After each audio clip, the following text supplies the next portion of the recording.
Salam dan bahagia Ibu dan Bapak guru hebat. Pada video kali ini kita akan membahas tentang salah satu program disiplin positif yang diterapkan di lingkungan sekolah yang dikenal dengan nama restitusi.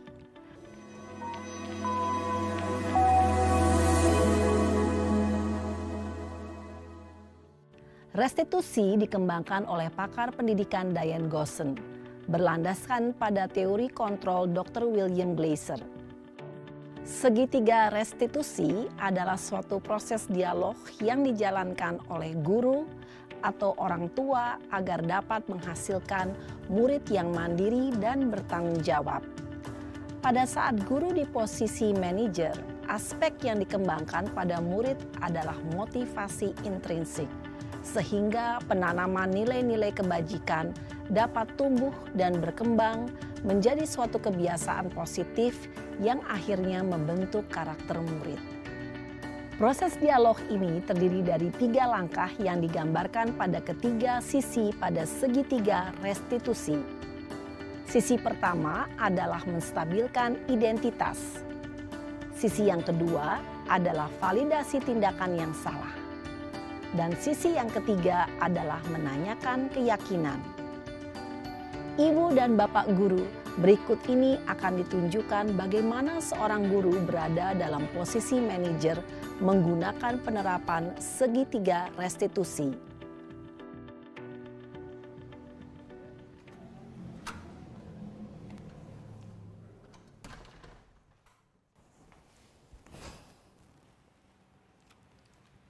Siang, Sarah. Siang, Pak. Sudah lama nggak ketemu Sarah? Kenapa hari ini ada di sini? Kesel, Pak. Kesel banget. Masa aku dikatain tukang fitnah, Pak? Ya aku marah lah. Aku balik ngatain Eka di depan kelas. Kesel banget. Oh, begitu. Ya pasti kamu marah dan kesal. Bapak juga akan marah apabila ada yang menuduh Bapak seperti itu.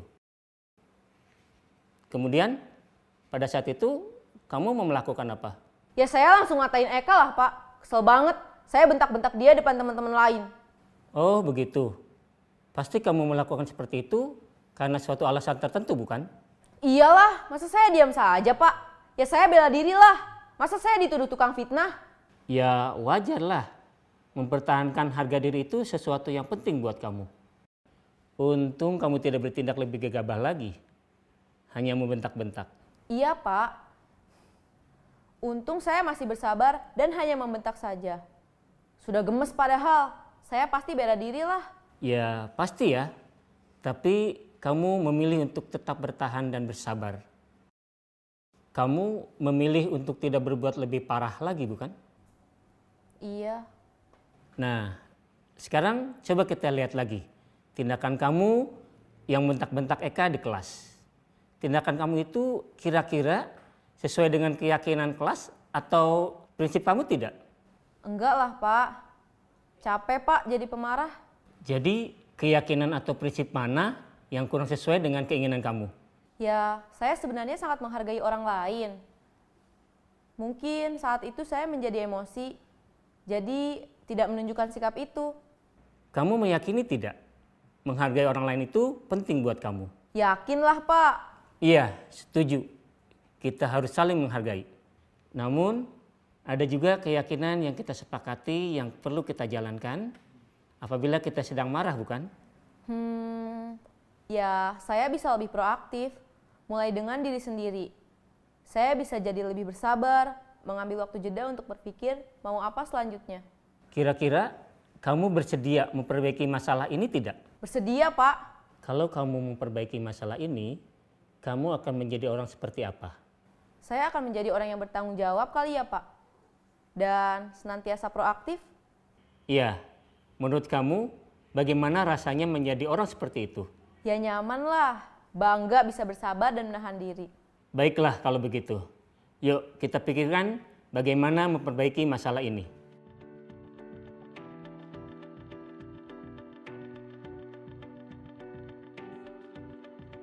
Ibu dan Bapak guru hebat, baru saja kita menyaksikan contoh bagaimana seorang guru berada dalam posisi manajer menggunakan penerapan segitiga restitusi. Mari kita bahas satu persatu. Pada sisi pertama, menstabilkan identitas berdasarkan pada prinsip bahwa membuat kesalahan adalah bagian dari proses pembelajaran. Sisi pertama dari segitiga ini berperan menggeser identitas murid dari identitas gagal ke identitas sukses. Murid yang sedang bertingkah laku yang tidak pantas atau menarik diri saat itu sedang mengalami identitas gagal. Bila kita mengkritiknya, maka posisinya tidak akan berubah. Kita bisa mengajukan pernyataan-pernyataan ini. 1. Membuat kesalahan sesuatu yang wajar. 2. Manusia tidak ada yang sempurna. 3. Kita bisa memperbaiki masalah ini. 4. Saya tidak menanyakan kesalahannya. Saya lebih fokus bagaimana memperbaiki masalah ini. 5. Apakah saat ini kamu tengah menjadi orang yang baik untuk dirimu sendiri? Pada sisi kedua, validasi tindakan yang salah berlandaskan pada prinsip bahwa setiap perilaku berupaya memenuhi suatu kebutuhan tertentu. Guru yang telah memahami teori kontrol akan bergeser dari pemikiran stimulus respon menjadi proaktif dan mencoba untuk mengenali tujuan dari perilaku murid. Mengenali dan mengakui kebutuhan murid ini dapat memperbaiki hubungan dengan murid tersebut. Pernyataan atau pertanyaan bisa disampaikan dengan nada suara tidak menghakimi atau memojokkan, sehingga dapat mengembalikan murid pada posisi positif. 1. Kamu bisa saja bertindak lebih gegabah lagi dari ini. 2. Kamu bukan melakukannya tanpa suatu alasan tertentu. 3. Kamu melakukannya karena mempertahankan sesuatu yang penting bagimu. 4. Mungkin kamu bisa mempelajari suatu perilaku baru yang lebih efektif. Bersediakah kamu mempelajarinya? Selanjutnya, kita akan simak sisi terakhir, yaitu menanyakan keyakinan. Teori kontrol menyatakan bahwa pada dasarnya kita termotivasi secara intrinsik. Pada saat perilaku yang salah telah divalidasi dan identitas sukses telah stabil, maka murid telah siap mengaitkan keyakinan-keyakinannya dengan tindakannya yang salah dan pemikirannya telah bergeser ingin menjadi orang yang dituju. Pertanyaan-pertanyaan ini dapat mengaitkan keyakinan-keyakinan yang dianut murid. 1. Sebagai keluarga atau kelas, apa yang kita yakini? 2. Nilai-nilai apa yang telah kita sepakati? 3. Seperti apa gambaran sebuah kelas yang ideal bagi kamu? 4. Kamu ingin menjadi orang seperti apa?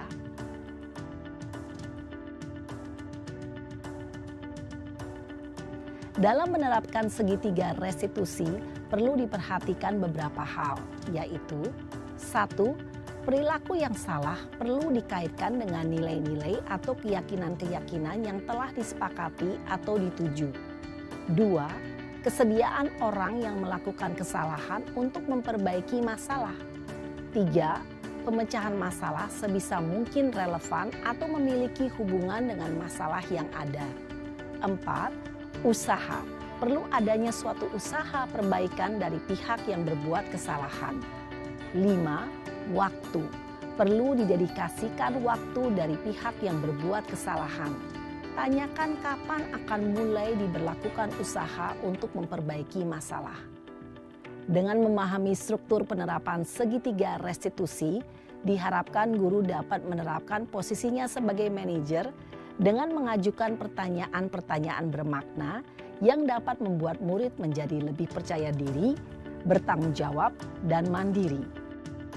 Nah, ibu bapak guru perlu tidaknya mengikuti ketiga tahapan dalam segitiga restitusi bergantung pada ringan beratnya suatu permasalahan. Misalnya, Bila permasalahan tersebut ringan, maka tidak perlu dijalankan secara berurutan. Bahkan bisa semudah menanyakan apa keyakinan yang kita sepakati. Dengan menjalankan segitiga restitusi, dengan mengajukan pertanyaan-pertanyaan bermakna, diharapkan murid menjadi lebih kuat secara pribadi, dapat membuka wawasan murid agar dapat menyelesaikan permasalahannya sendiri, semakin percaya diri, mandiri, dan merdeka. Salam dan bahagia, Ibu Bapak Guru hebat.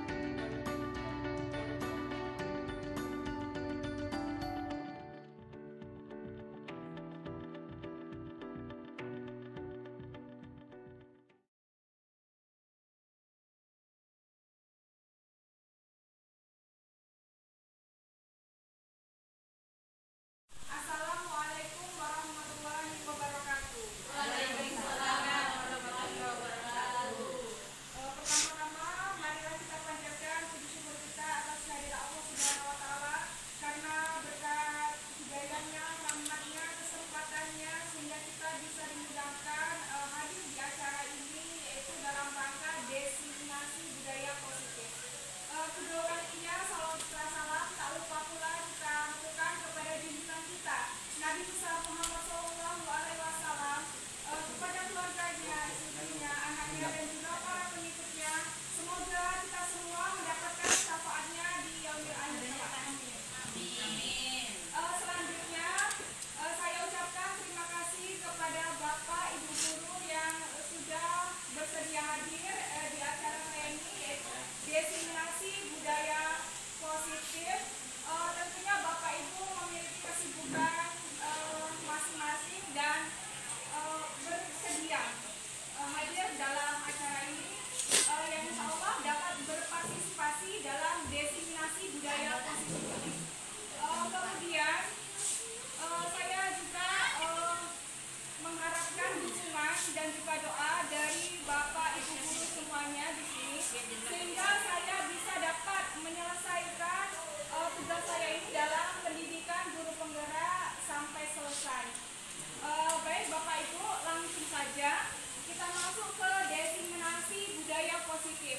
Nah, saya berdiri di sini bukan sebagai yang lebih tahu ataupun menggurui, tapi saya di sini mencoba memberikan pemahaman yang sudah saya dapatkan selama mengikuti pendidikan calon guru penggerak yang kurang lebih sudah berjalan hampir 3 bulan, yaitu pada pembelajaran modul 1.4 tentang budaya positif.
membaca Al-Quran ya Pak ya.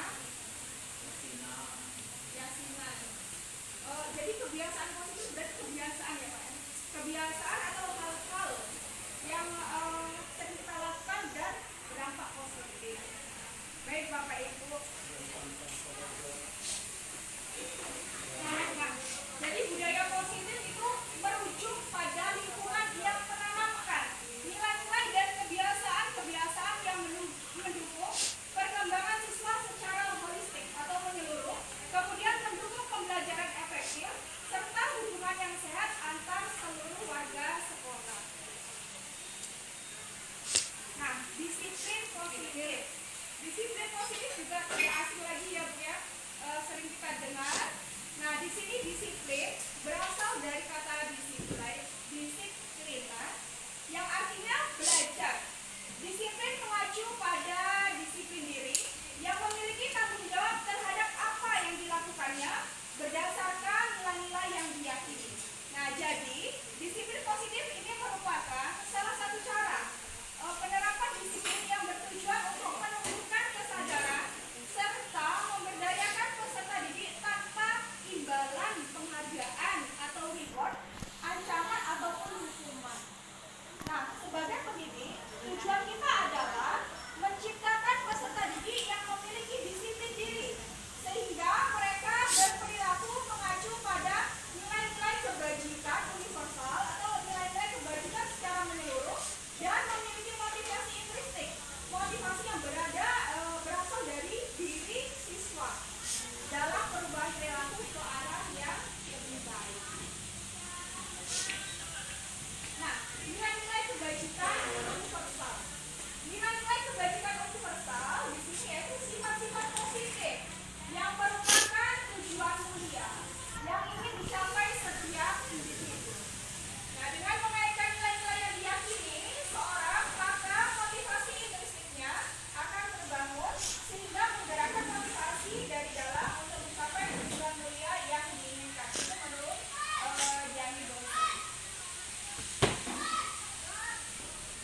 Hukuman lah itu. Hukuman ya.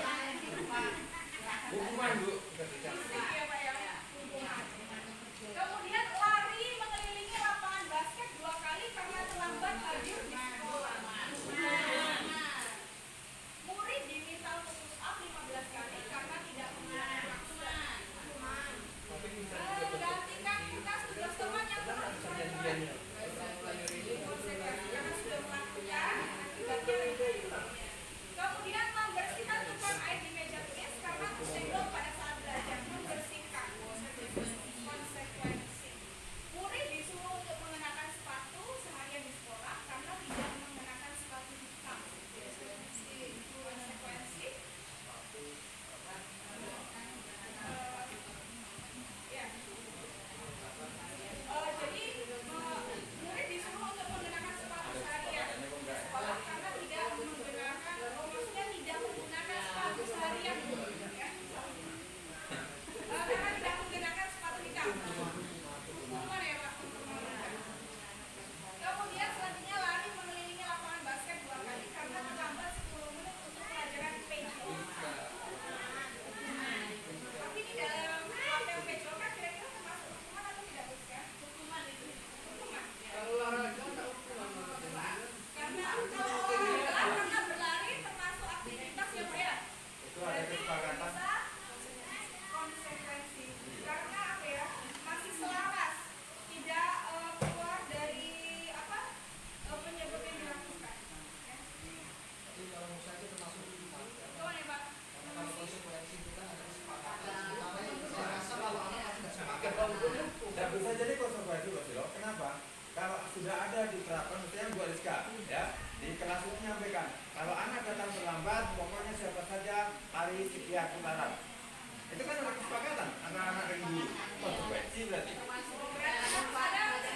Iya, kita kasih pembeda apa pun. Jadi mulai dari atas itu sebenarnya kan bisa Jadi kalau memang ada apa yang salah, kalau maksudnya kesepakatan kita sama tamu itu ada satu arah. Anak mau terlambat nanti dihukum ini. Tidak ditanyakan dulu bagaimana anak. Kalau nggak ditanyakan berarti dia Jadi hukuman. hukuman. berarti ada perjanjian. Tapi memang susah kalau namanya anak ada di lapangan dengan teori itu memang kalau di lapangan itu memang harus seperti itu. Ya kalau kita jalani aturan berarti dia konsekuensikan aturan. Tapi kalau bukan aturan, nah kalau bukan aturan baru hukuman. Kalau ada aturan kan konsekuensi.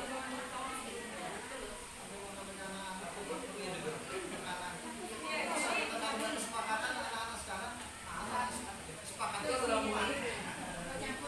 Hukuman dan pada konsekuensi itu benar. Jadi lebih baik ada kesepakatan ya Pak ya?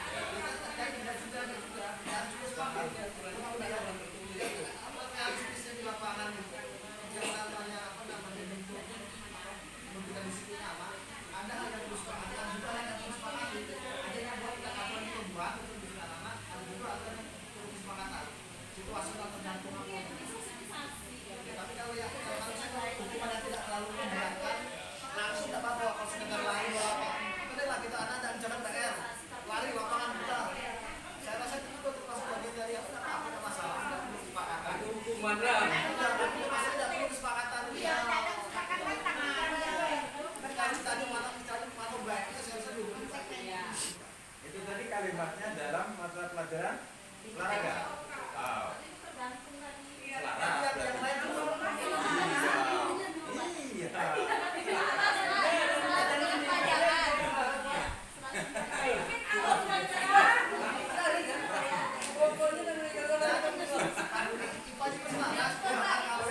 Ini jantung ya. Dan yang sekarang kita itu diharapkan itu bukan hukuman, tapi konsekuensi sampai seperti itu kan realistis. Dibedakan dari siswa yang lain itu tak hukuman. Siswa ini kenapa tak dapat lari, siswa ini lari. Kira-kira bagaimana pendapat kami Bu Mega? Iya. Ya. Semuanya benar Pak ya, benar. Sudah memberikan apa ya sesuai dengan yang kejadian di sini. Nah, memang konsekuensi itu sifatnya bagaimana ya? Tidak keluar jalur, ya. Misalnya mungkin kalau Rizka gurunya bersih WC karena tidak sejalan dengan PJOK,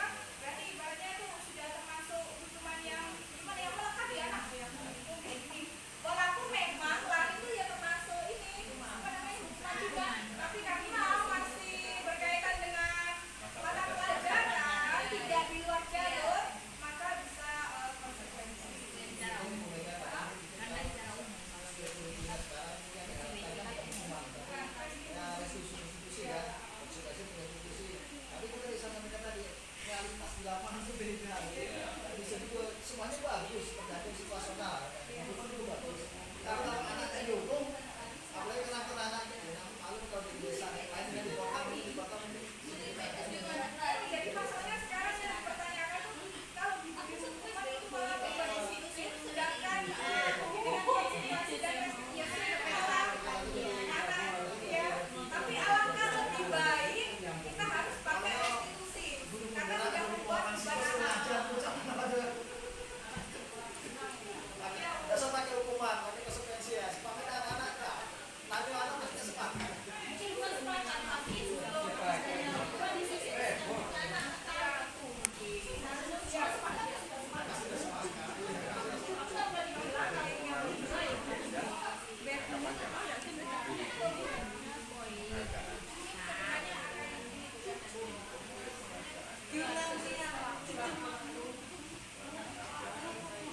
Bapak Ibu lanjut ya. Selanjutnya didukung oleh penghargaan. Nah, kok bisa didukung oleh penghargaan? Selama ini kita tahu penghargaan ya baik-baik saja ya. Nah, didukung oleh penghargaan yang pertama yaitu pengaruh jangka pendek dengan jangka panjang. Jadi ketika seseorang atau seorang murid didukung oleh penghargaan itu berpengaruh oleh jangka pendek ataupun jangka panjang. Berarti ini penghargaan itu bisa jadi tidak efektif ya. Contohnya penghargaan yang jangka pendek dan jangka panjang. Kalau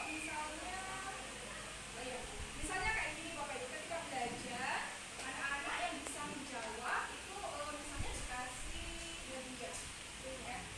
Itu memang baik untuk jangka pendek karena akan memotivasi anak.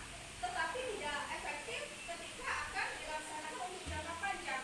Takutnya anak-anak itu motivasinya ketika menjawab atau apa ya karena ada hadiah. Ketika nggak dikasih hadiah dia biasa-biasa aja. Bu ada hadiahnya enggak? Kalau ada saya mau jawab. Apa boleh pulang dan lain sebagainya. Kalau zaman dulu saya kayak gitu juga Pak waktu SD. Siapa yang bisa jawab boleh pulang. Walaupun itu belum ya pelajaran.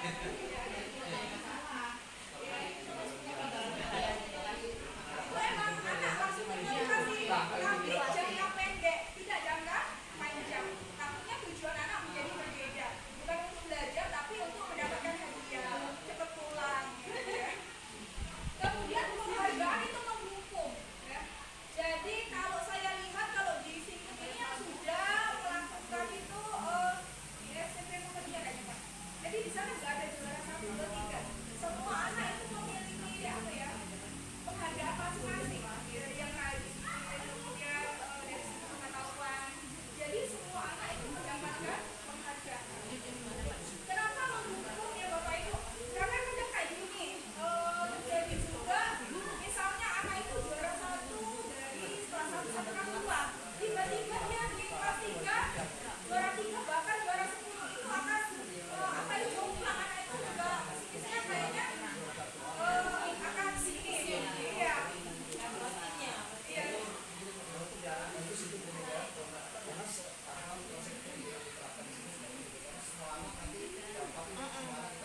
Kasih penghargaan memancing bisa memicu cara belajar. Walaupun cuma sedikit kalau misalnya tidak salah. Iya, dikasih penghargaan. Tapi kalau saya setuju dengan yang ada di depan, sangat setuju. Iya. Kenapa? Karena kalau penghargaan cuma ditengok dari satu sisi itu nggak adil, nggak fair. Contoh sekarang di sekolah ini yang kita terapkan ke anak akademik ya, non akademiknya juga iya. Tapi selama ini dia cuma yang akademik saja. Oh anak ini pintar ini bla bla bla bla, anak ini pintar. Tapi anak yang rajin, anak yang sopan, anak yang aktif, yang kreatif nggak pernah dapat penghargaan. Ya padahal itu bukan merupakan karakter Iya. ya. Anak yang akhlaknya baik, anak yang baca Al-Qurannya bagus, nggak pernah dapat penghargaan. Jadi kita sekarang tuh terfokus di nilai. Kadang mau memberi nilai itu bingung. Anak ini pengetahuannya bagus, nilainya tinggi, takut anak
belum sangat sepakat. Sekarang contohnya begini Bu Mega ya. Ini boleh komen kan? Boleh. Sekarang contohnya begini. Misalnya kita sedang melakukan upacara bendera. Ketika Bapak A, Ibu B naik ke jadi pembina, anak yang bertugas dikasih pujian, tepuk tangan. Ketika misalnya saya naik, anak yang bertugas masa bodoh. Itu biasa. Itu kira-kira. Nah. Ya. Jadi hal gak bagus gitu ya. Berarti kesimpulannya setiap kita jadi pembina, anak diangkat, kasih tepuk tangan semua.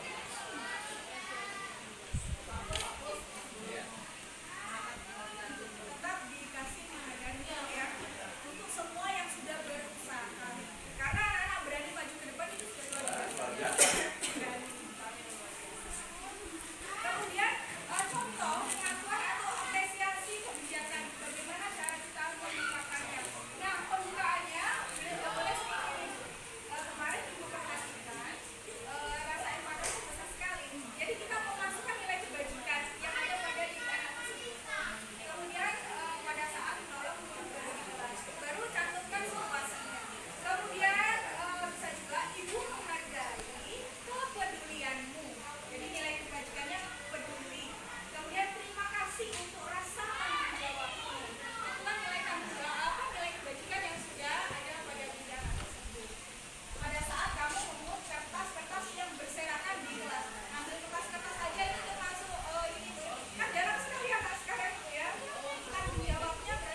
paradigma baru, disiplin positif. Selama ini kan disiplin itu kan dari guru ke anak.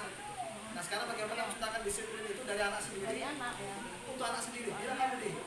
Nah, jadi anak yang buat disiplin untuk aturannya, anak yang membuat aturannya apa namanya?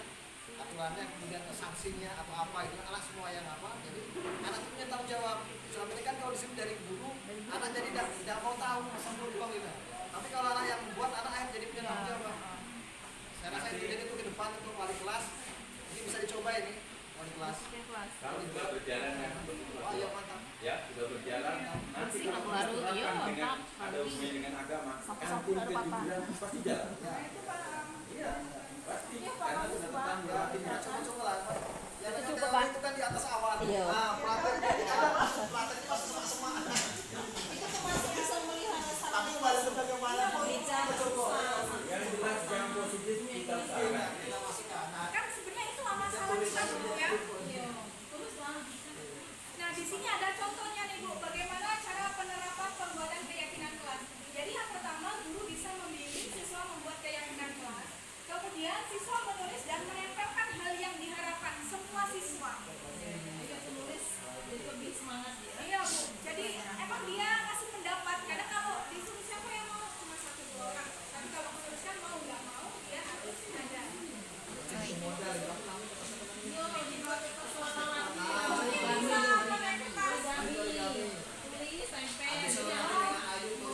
Bisa juga mungkin Pak, papan tulis 1 orang aja.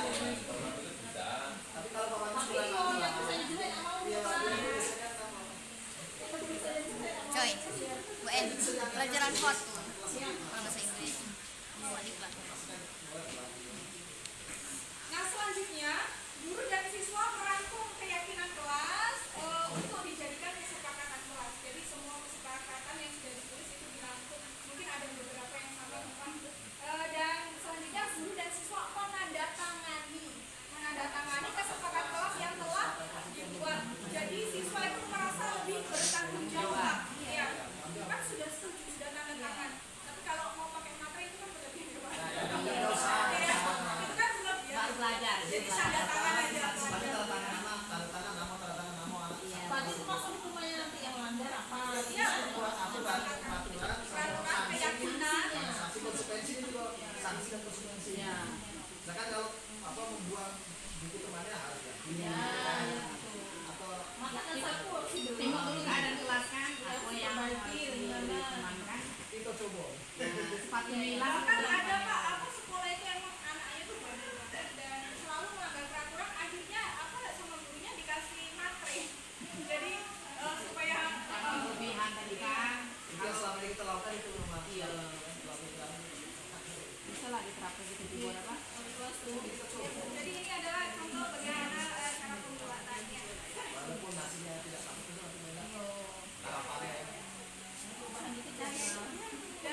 kita validasi tindakan yang salah itu yang mana.